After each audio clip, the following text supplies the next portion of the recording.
Do you know how much Hae-In respects Sung Jinwoo? Or what about Igris? How much does Jinwoo's loyal shadow really respect his master? Well, that's exactly what we're going to break down in today's video. We'll be giving each character a percentage of how much they respect Jinwoo, starting with the ones who have the least respect, working our way up to the ones who have the most.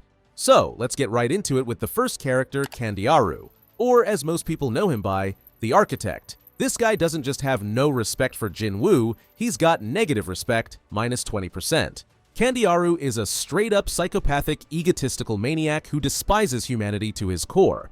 So, when Ashborn made the choice to make Jinwoo his vessel, Kandiaru completely lost it. He saw Jinwoo as nothing more than a weak, insignificant human who didn't deserve to become Ashborn's vessel. Next up is Tarnak, who's got minus 15% respect for Jinwoo. Like the Architect, Tarnak can't stand humanity and thinks it's downright insulting that someone like Jinwoo, a mere human, would become the next Shadow Monarch. But here's the thing, even Tarnak can't ignore how strong Jinwoo becomes over time. Still, his hatred for humans runs so deep that he could never respect Jinwoo. Moving on to another monarch, we've got Quaresha, the Monarch of Plague, with minus 10% respect for Jinwoo. Known as the Queen of Insects, Quaresha sees all her insect minions as her precious children. So, when she saw Beru, the shadow of the Ant King, and under Jinwoo's control, she was not happy. She wanted Beru to break free and submit to her as his true mother. So naturally, this turned into a personal grudge against Jinwoo, as she absolutely hated that he had control over her child. And now for the last character in the less than 0% respect club, we've got Hwang Dong-suk with minus 10% respect. This guy straight up hates Jinwoo, and for one very personal reason, Jinwoo killed his brother, Hwang Dong-suk. That grudge ran so deep that Dong-suk literally dropped everything and flew from the United States to Korea just to track Jinwoo down and take him out. But when he found out Jinwoo was stuck in a red gate, he lost his shot and stormed back to the US, fuming. Dong-suk is the textbook definition of a selfish, murderous meathead. He doesn't value human life at all, except for his brothers, of course, so yeah, he really doesn't have any respect for Jinwoo. Alright, let's get into Hwang Dong-suk's brother, Hwang Dong-suk, who's got 0% respect for Jinwoo. This guy had absolutely no respect for anyone he thought was beneath him, and he saw both Jinwoo and Jinho as nothing more than disposable E-rank hunters whose only purpose in life was to be sacrificed so he could make an easy profit on his raid. Even when Jinwoo revealed his true strength, turning the whole situation around, Dong-suk didn't gain even an ounce of respect for him. Nope, all he wanted to do was kill Jinwoo out of pure rage and desperation. Let's move on to someone who's actually got some respect for Jinwoo, Tae-shik, who's got 35% respect. Now, Tae-shik's a pretty ruthless guy, but he's also got respect for anyone stronger than him. When he faced off against Jinwoo during the Dungeon and Prisoners arc, things didn't exactly go his way, as Jinwoo ended their fight with a brutal stab to the chest. But here's the thing, Tae-shik didn't go out bitter or full of hate. Instead, he accepted his loss with dignity, fully acknowledging Jinwoo's strength. And before he died, Tae-shik even took the time to warn Jinwoo about the dangers of power, pointing out how easy it is to lose yourself when chasing strength. So in the end, Tae-shik might have lost the fight, but he gave credit where it was due. And that's why he's got more respect for Jinwoo than some. Now we've got a national level hunter, Liu Zhigang, and this guy's got 55% respect for Jinwoo. Now Zhigang is one of the strongest hunters on the planet, and someone at his level doesn't hand out respect easily. But when it comes to Jinwoo, oh, he's got plenty of respect. Zhigang straight up told a Chinese reporter that Jinwoo wasn't just stronger than him, he was worlds above him. And if anyone doubted that, well, he thought they were fools. We also see how Zhigang treats those he respects, as after the International Guild Conference, he went up to Jinwoo, shook his hand, and even congratulated him for putting Thomas Andre in his place. So Zhigang's respect is earned, not given, and Jinwoo definitely earned it in his eyes. Next up, we've got Baek Yoon-ho, who's got 60% respect for Jinwoo. This guy was one of the first to really understand what made Jinwoo so terrifying. His strength had no ceiling. So, when Yoonho realized Jinwoo would just keep getting stronger, he was absolutely shocked. Like, how is that even fair? But it wasn't just shock, it was admiration. Yoonho respected Jinwoo's power and potential, and he even said to Jinwoo, "I always believed that a single hero couldn't end a war by himself. But after recent events, I'm starting to think that maybe I was wrong." That's a huge statement, especially coming from someone like Yoonho, who's no pushover himself. Moving on to another national-level hunter, Thomas Andre, who's got 65% respect for Jinwoo. After their intense battle in the States, where Jinwoo nearly ended him, Thomas didn't hold a grudge. Instead, he showed nothing but respect. But what really earned Jinwoo his respect wasn't just his crazy power, it was his honor. And Thomas absolutely hates owing people anything, doing literally anything to make sure that he's even. So, that's why he flew all the way to Korea just to treat Jinwoo to a meal and give him Kamish's wrath, which was his way of paying Jinwoo back for sparing his guildmates after they attacked him. Next up is Kim Sang-shik, who has 70% respect for Jinwoo. Now, if you remember the double dungeon, Kim wasn't exactly the picture of bravery. He ditched Jinwoo, Ju-hee, and Chi-yul to save his own skin by running through the gates. But, that said, Kim wasn't all bad. After making it out of the double dungeon alive, the guilt of leaving Jinwoo and the others behind really ate away at him. He genuinely believed that the only reason he survived was because of Jinwoo, and it weighed on his conscience. So, before he died, Kim finally came clean and apologized to Jinwoo for his cowardice. That apology, even at the end, showed he wasn't just some heartless coward. He truly respected Jinwoo and wanted to make things right. Now, we've got Woo Jinchul, and he's got 95% respect for Jinwoo. Jinchul first witnessed Jinwoo's raw power up close during the Ajin Guild raid when he was sent to observe Jinwoo in action. So, when Jinwoo took down the dungeon boss with a single strike, Jinchul was left completely stunned. He was drained just from watching Jinwoo's overwhelming strength. Later, when Jinwoo and Jinho were heading to the International Guild Conference, Jinchul was assigned as their bodyguard. But he of course knew they didn't need protection, so he was incredibly embarrassed, especially when Jinho teased him about it. So, bottom line, Jinchul sees Jinwoo as an absolute beast, and he truly respects him. Another character with 95% respect for Jinwoo is Hang Song-yi. When we first met her, she wasn't exactly the nicest, and she had also dropped out of high school to chase the fast money that came with being a hunter. But all that changed after her near-death experience during the Red Gate incident, where Jinwoo stepped in and saved her life. After that, she started to see Jinwoo in a completely different light. Instead of calling him Mr., she began referring to him by his first name. And she also made some big life decisions after the incident, like going back to school to finish her education, as she realized she would never reach the kind of strength that Jinwoo had. In the end, Song-yi respects not only Jinwoo's insane strength, but also the fact that he kept her safe the entire time during the Red Gate incident. Now we're almost at 100% respect, but before that, we've got Lee Ju-hee, who's got 98% respect for Jinwoo. Ju-hee and Jinwoo share a really close bond, and she's been by his side through a lot, even following him on raids just to make sure he didn't get himself killed. She saw the brave side of him, but she was always concerned about his health, so when Jinwoo got seriously injured during a raid, she got genuinely mad at him for being so reckless. But she did tell him she'd forgive him, if he took her out for a meal afterward. So it's clear she had feelings for Jinwoo, even back when he was just an E-rank hunter and known as the weakest hunter of mankind. But after the Double Dungeon and the Dungeon and Prisoners arc, Ju-hee retired from being a hunter and moved back home to Busan. Do you guys think Jinwoo should have ended up with Ju-hee instead of Chae? Comment down below! Alright, now we've got Antares, the Monarch of Destruction, who also has 98% respect for Jinwoo.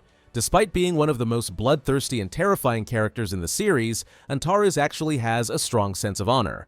So, when he first encountered Jinwoo and witnessed his insane strength and strategic brilliance, he was so impressed that he offered Jinwoo an insane deal. He would spare humanity from extinction if Jinwoo fought alongside him against the rulers.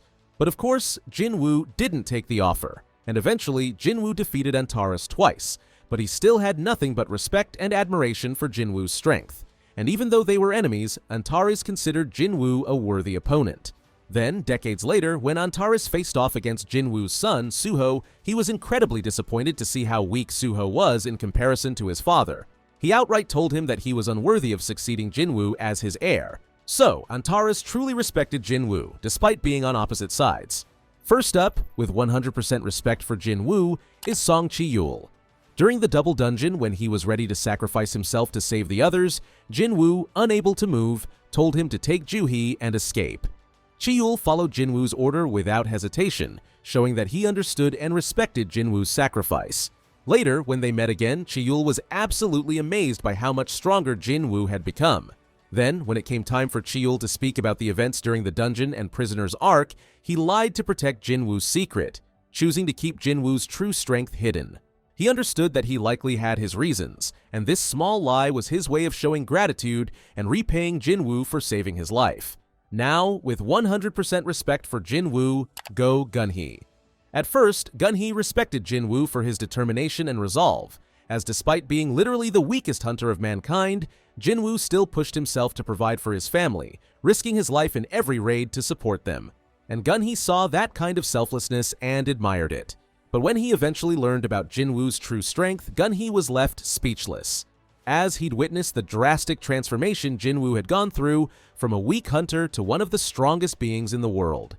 In the end, Gunhee holds Jinwoo in the highest regard, not just for his strength, but for his unwavering courage, his dedication to those he loves, and his mission to protect humanity at all costs. Moving on to his sister Sung Jinah, who also has 100% respect for her brother.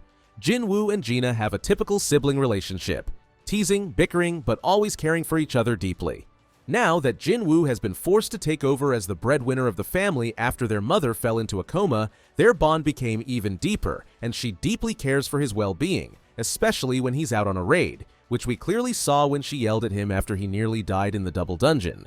But for all of Jinwoo's sacrifices and the love he shows her, she has nothing but the utmost respect for him. After all, he's the one carrying their entire family on his shoulders. Next up, we've got Yoo Jin-ho, and of course, he's got 100% respect for Jinwoo. Jinho absolutely idolizes Jinwoo. But at first, he only partnered with Jinwoo because he knew how powerful he was. But as they worked together, Jinho realized just how incredible of a person Jinwoo really was.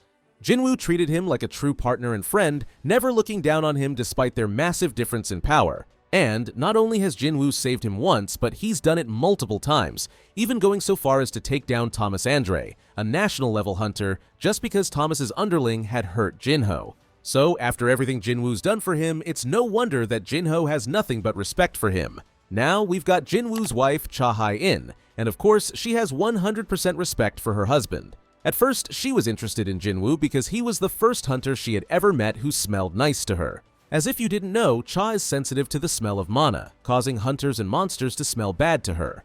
But later, that initial curiosity turned into real feelings after she learned that he had saved her life during the 4th Jeju Island raid.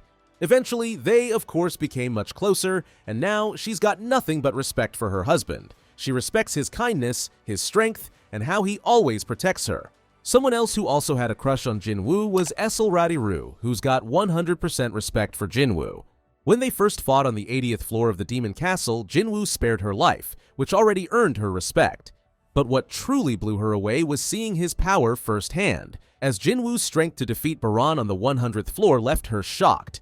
Esil was so impressed and grateful for everything Jinwoo had done that she wanted to celebrate by inviting him to a feast, as her clan had now reached the top. But when Jinwoo used Shadow Exchange to disappear, she was left confused and sad. But despite that, she will forever hold a deep sense of gratitude toward him for everything he did.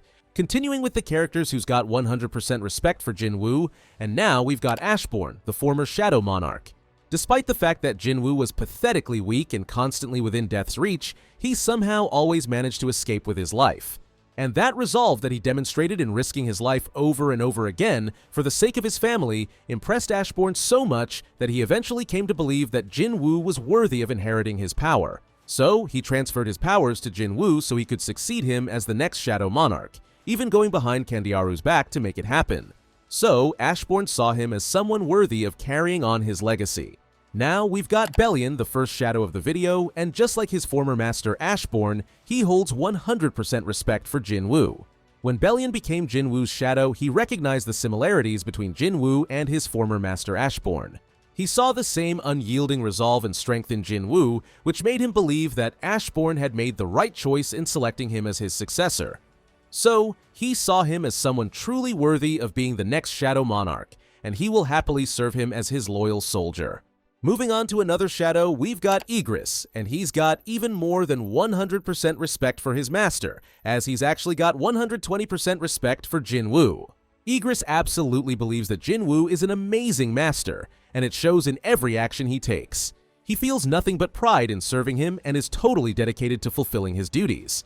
Being a knight, Igris is respectful and chivalrous to the core, so much so that after every battle Igris finishes for his master, he brings the head of his defeated enemy right to Jinwoo and kneels to him. But Igris doesn't just see Jinwoo as his master, he sees him as someone worthy to serve and protect, with nothing but absolute respect for him. Oh, you probably thought we were done. Nope.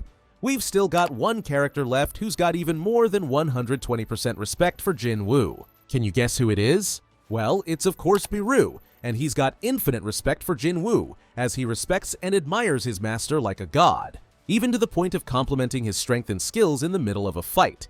Over time, he started calling Jinwoo Your Majesty after getting hooked on K-dramas, which gave him a fun way of speaking. Beru's also always eager to prove his worth by annihilating any threat to his master, and at the same time, Beru craves Jinwoo's approval and occasionally gets overzealous in trying to please him. So, to Beru, Jinwoo isn't just a master, he's everything. How much do you respect Jinwoo? Give me a comment down below. Thanks for watching, and watch this video next.